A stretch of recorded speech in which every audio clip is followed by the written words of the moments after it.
Hello student, मैं हूं नितेश और आपका स्वागत है एनके लाइव साइंस चैनल पर। तो आज हम इस वीडियो में डिस्कस करने जा रहे हैं कि ये सीलोम होता क्या है, सीलोम का ओरिजिन कैसे होता है, कितने प्रकार के होते हैं और फंक्शन क्या है। थोड़ा वीडियो लंबा हो जाएगा पर सब कुछ डिस्कस करेंगे, डिटेल में डिस्कस करेंगे। ठीक है, यहाँ पर आप एक फोटोग्राफ देख सकते हैं। यहाँ पर सीलोम को दिखाया गया है। ये सीलोमेट ऑर्गेनिज्म का क्रॉस सेक्शन है, ये सीडो सीलोमेट ऑर्गेनिज्म का क्रॉस सेक्शन है, और ये जिसमें सीलोम नहीं होता है उसका क्रॉस सेक्शन है। इसको हम लोग डिटेल में समझते हैं। सबसे पहले जानते हैं कि सीलोम है क्या, सीलोम को हम क्यों पढ़ते हैं। सीलोम पढ़ना इसलिए ज़रूरी है क्योंकि इसके बिना क्लासिफिकेशन करना थोड़ा डिफ़िकल्ट हो जाता है।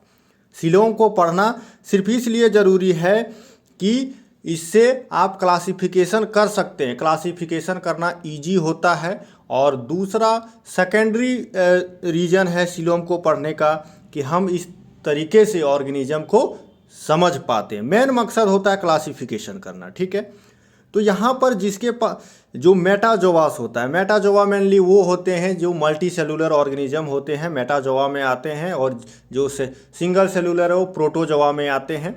तो यहाँ पर जो सीलोम है वो मेटाजोवा का एक करैक्टरिस्टिक फीचर है। जो मेटाजोवा है उसमें सीलोम का फीचर आपको देखने को मिलेगा। और ये जो सीलोम बना होता है वो 3 जर्म लेयर से बना होता है। आपको पता होगा जर्म लेयर के बारे में यदि आप बायो का स्टूडेंट हैं। एक एक्टोडर्म होता है, मीजोडर्म होता है और एंडोडर्म होता है। तो यहाँ पर ये उसी से बना होता है। और जो ट्रू सीलोम होता है उसका दोनों साइड में मीजोडर्मल लाइनिंग होता है। हम इसको डिटेल में देखते हैं। यहाँ पे हम सबसे पहले बात कर लेते हैं जर्म लेयर।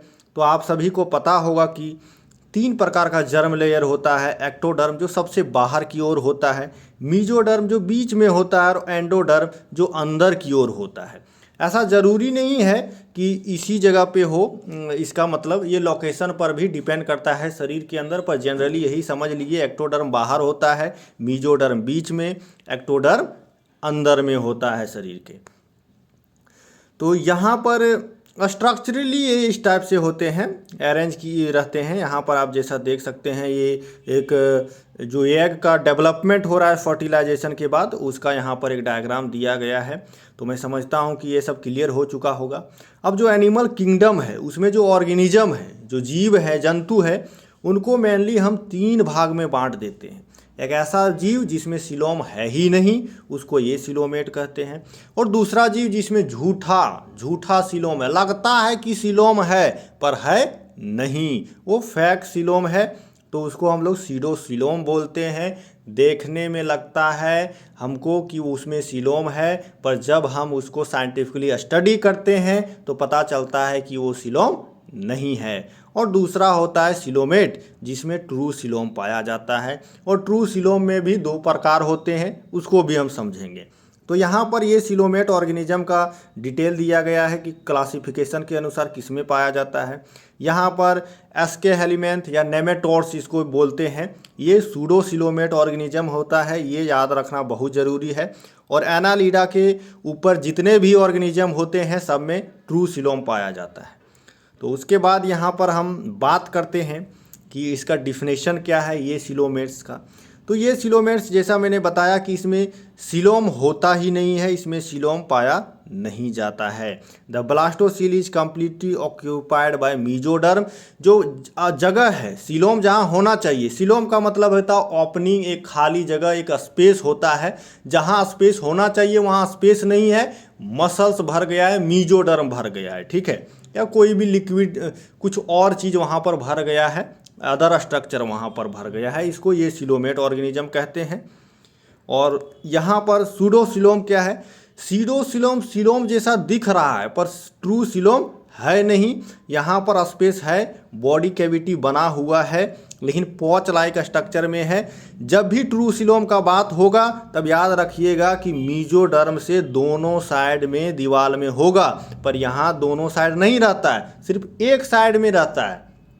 सिर्फ एक साइड में मीजोडर्म रहता है, दोनों साइड में नहीं रहता। इसीलिए इसको सूडोसिलोम कहते हैं। पॉच लाइक स्ट्रक्चर इसमें रहता है, इसीलिए इसको सूडोसिलोम कहते हैं। ये सिलोम जैसा लगता है पर सिलोम होता नहीं है। जब भी ट्रूसिलोम का बात करेगा याद रखिएगा दोनों साइड में मीजोडर्मल लाइनिंग होना चाहिए। तो यहाँ पर ट्रू सिलोम क्या होता है, यू मतलब होता है ट्रू, तो इसको ट्रू सिलोम भी लिखते हैं।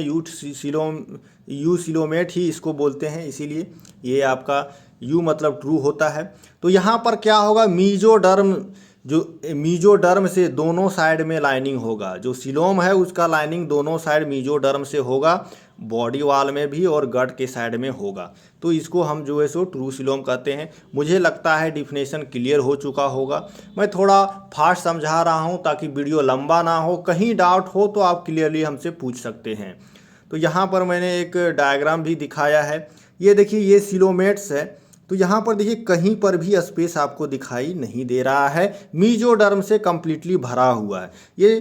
ये देखिए ये ट्रू सिलोम है। तो यहाँ पर आप देख सकते हैं स्पेस जो आपको दिखाई दे रहा है यहाँ पर, उसमें जो है सो मीजोडर्मल लाइनिंग दोनों साइड देख सकते हैं। देखिए अंदर में भी मीजोडर्म का लाइनिंग है और बाहर में भी है। लेकिन यहाँ पर देखिए यहाँ पर सिलोम तो है, ये सूडोसिलोम, पर इसमें दोनों साइड में लाइनिंग नहीं। देखिए ये वाला जो कलर जो दिख रहा है ये सिर्फ एक ही साइड में, यहाँ पर देखिए दोनों साइड में था, यहाँ बीच में भी था और यहाँ पर भी था। तो मैं समझता हूँ आपको क्लियर हो गया होगा। अब जो ट्रू सिलोमेट्स होते हैं उनको दो भाग में हम डिवाइड हैं। किसके आधार पर, क्लासिफिकेशन के आधार पर। अभी मैंने बताया कि सिलोम हम इसीलिए मेनली पढ़ते हैं क्योंकि क्लासिफिकेशन में इसका बहुत इंपॉर्टेंट रोल है। तो यहाँ पर फिर क्लासिफिकेशन का बात आया। हम ऑर्गेनिज्म को, जीवों को डिवाइड करते हैं प्रोटोस्टोम एंड ड्यूटरोस्टोम में। ये इस बात पर डिपेंड करता है कि जो ब्लास्टोपोर है, जब ये एम्ब्रायो का डेवलपमेंट होता है तो ब्लास्टोपोर से क्या बन रहा है, माउथ बन रहा है या एनस बन रहा है, उस पर हम डिसाइड करते हैं। यदि माउथ बन रहा है तो हम लोग प्रोटोस्टोम कहते हैं और एनस बन रहा है तो ड्यूटरोस्टोम कहते हैं। और ये एम्ब्रायो डेवलपमेंट होता है। इसी के आधार पर ये दोनों प्रोटोस्टोम है या ड्यूटरोस्टोम है। हम लोग जो हायर ऑर्गेनिज्म है वो ड्यूटरोस्टोम होते हैं, जो लोअर ऑर्गेनिज्म होते हैं जैसे प्रोटोजवा है, बैक्टीरिया है, ये सब प्रोटोस्टोम होते हैं। हम लोग जो हायर ऑर्गेनिज्म है वो ड्यूटरोस्टोम होते हैं। आप क्लासिफिकेशन में इसको देख सकते हैं कि कहाँ से कहाँ तक के ऑर्गेनिज्म कहाँ पर क्लासीफाइड किया गया है। तो यहाँ पर हम जो यहाँ पर है इसको दो कैटेगरी में इसी के आधार पर बांट देते हैं। और जो कैटेगरी है वो स्कीजोसिलोम और एंटेरोसिलोम कहलाता है। तो जो ड्यूटरोस्टोम वाले ऑर्गेनिज्म है उसमें एंटेरोसिलोम पाया जाएगा और जो प्रोटोस्टोम टाइप का ऑर्गेनिज्म है उसमें स्कीजोसिलोम पाया जाएगा। तो यहाँ पर आप देखिए, यहाँ पर देखिए आप इस डायग्राम में देखिए कि ये जो ब्लास्टोपोर है उससे क्या बन रहा है, माउथ बन रहा है। क्या बन रहा है, माउथ। तब इसको हम बोलें प्रोटोस्टोम्स। लेकिन यहाँ पर ब्लास्टोपोर जो है, ये देखिए ये पोर जो दिख रहा है वो ब्लास्टोपोर है, एम्ब्रियोनिक डेवलपमेंट का स्ट्रक्चर है ये। मैं यहाँ डिटेल वो सब नहीं बता सकता, वीडियो लंबा हो जाएगा। तो बस समझिए ये ब्लास्टोपोर से देखिए एनस बना है, एनस बना है तो हम इसको ड्यूटरोस्टोम बोले हैं। तो ड्यूटरोस्टोम में यहाँ पर पाया जाएगा एंटेरोसिलोम और यहाँ पर पाया जाएगा स्कीजोसिलोम। तो मुझे लगता है कि ये आपको क्लियर हो चुका होगा। तो यहाँ पर देखिए सबसे पहले हम स्कीजोसिलोम का यहाँ पर बहुत लंबा चौड़ा लिखा हुआ है, लेकिन मैंने आपको सिंपली समझा दिया कि स्कीजोसिलोम जो है सो लोअर ऑर्गेनिज्म में पाया जाएगा। यहाँ पर जो प्रोटोस्टोम वाले ऑर्गेनिज्म है उसमें पाया जाएगा। और जो ट्रू एंटेरोसिलोम है, इंटेरोसिलोम जो है सो हायर ऑर्गेनिज्म में पाया जाएगा जिसमें ड्यूटरोस्टोम होता है। ये क्लासिफिकेशन में आप देख सकते हैं। बाकी यहाँ पर मैंने लिखा है उसको भी आप पढ़ सकते हैं। ये जो है एंटेरोसिलोम जो है आपका एकाइनोडर्माटा से लेके कॉर्डेटा तक मिलता है, इसको याद रखिएगा, ऑब्जेक्टिव में आपको पूछ सकता है। और यहाँ पर भी ये आप देख सकते हैं कि ये एग्जाम्पल इसका दिया हुआ है कि एनालिडा, आर्थ्रोपोडा और मोलस्का, ये सब आपका एग्जाम्पल है स्कीजोसिलोम का। और स्कीजोसिलोम में जो सीलोम होता है उसमें एक फ्लूइड भरा रहता है जो एक्चुअली में ब्लड रहता है। वहाँ पर open type of circulatory system होता है।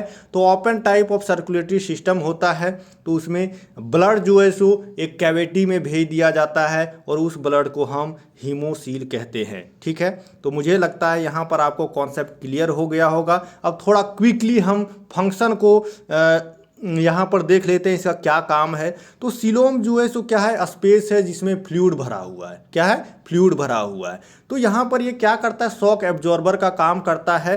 कोई भी झटका लगता है जीव को, जो शॉक लगता है कोई एनेमी के कारण या किसी अदर कारण से, तो उसका शॉक को एब्जॉर्ब कर लेता है, चोट को एब्जॉर्ब कर लेता है और उसको उस ऑर्गेनिज्म को नुकसान होने नहीं देता है। उसके बाद यहाँ पर हाइड्रोस्टैटिक स्केलेटन का काम करता है। जब आप गुब्बारा ऐसे कैसा रहता है, गुब्बारा बहुत छोटा रहता है, सिकुड़ा रहता है गुब्बारा, लेकिन जब हम उसमें हवा भर देते हैं तो क्या होता है, वो फैल जाता है। उसी तरह यहाँ पर एक ऑर्गेनिज्म जो है सो सिकुड़ जाएगा यदि उसमें लिक्विड भरा ना हो तो सीलोम में जो लिक्विड भरा रहता है वो हाइड्रोस्केलेटन का काम करता है। स्केलेटन का काम करता है, स्ट्रक्चर प्रोवाइड करता है। गुब्बारा कैसे चिपका हुआ है, लेकिन जब हवा भर देते हैं वो फूल जाता है, अच्छा दिखता है, उसको एक सपोर्ट प्रोवाइड करा रहा है। गुब्बारा को हवा क्या कर रहा है, सपोर्ट दे रहा है, तभी तो वो फूला हुआ है।